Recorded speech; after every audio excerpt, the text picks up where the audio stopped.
I trust you're doing well on this Thursday, and thank you for joining us for this little word of encouragement. Well, if you're like me, I'm getting tired of the news and all the speculations about what's going on.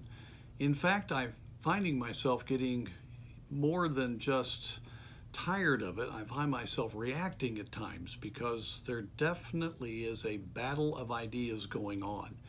And the problem is that battle of ideas is affecting my life, our church, and the work of God around the world. Now, of course, we're trusting the Lord that He is doing exactly what needs to be done, and we know that. But yet, as we look at the human sphere of activity, we can see Satan's hand, we can see the battle for ideas, and we have a distrust because of human nature of really all that is going on. And I want to warn all of us to be very careful not to get reactive. Now, I talked about this a few days ago, but I want to deal with it in a little different vein here today. And that is that getting angry never is the right thing to do. Now, we as believers can have at times a real burden about sin and reaction to that. But anger almost all of the time is of the flesh, it is not of the spirit. We're all familiar with the verse there in Ephesians chapter 4 that's speaking of the right kind of relationships that we ought to have. And we read in verse 26, "Be angry and sin not. Let not the sun go down upon your wrath." And then it goes on to say, "Neither give place to the devil." Now, when we get angry, step out of the spirit, we put ourselves into a dangerous position. We put ourselves into a place that Satan can gain ground and cause us to start thinking improperly.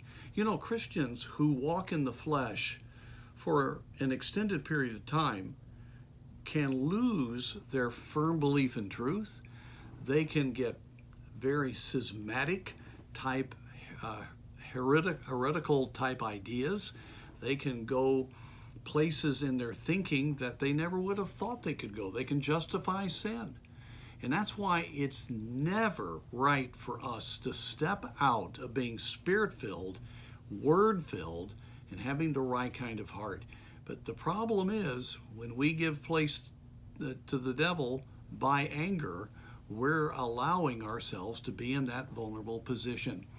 So anger is never something that should be stirred up in our hearts.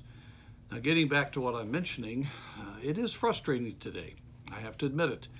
And we are uncertain about what's going on. We hear one thing one day and then we're disappointed the next. I remember when this first came down, we had to go through all kinds of readjustments. We thought we knew what was going to happen and we made plans, and then it even became tighter, so we had to make new plans. We had to then cancel academy. We had to cancel the college. We didn't cancel them. We just simply went online with them. But that was a very difficult thing to do. And then, of course, church services, having to go to live stream. And in the midst of that, you can either take it as God allowing it, and He's going to use it for good, or you can get frustrated about it.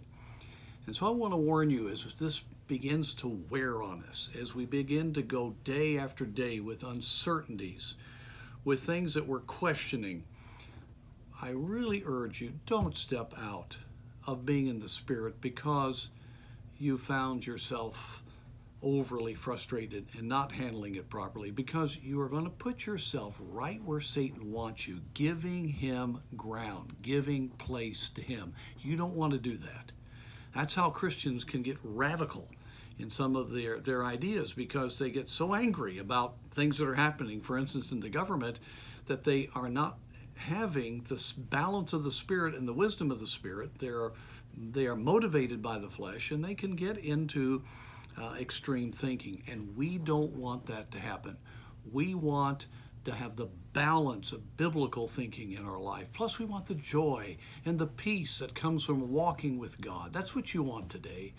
So as you hear reports, and I wouldn't listen too much, it can really frustrate you, but as you have to know what's going on, and as you hear speculations about the future, I urge you, do not fall into the trap of the devil in getting overly angry to where you lose the fullness of the Spirit in a right, resting attitude that can come only from Him as He gives you divine grace. Oh, God wants us to have victory, and we can just trust He is on the throne. And yes, we need to pray that God will give wisdom, and we need to do what we need to do in our country, but we don't need to react in our emotions.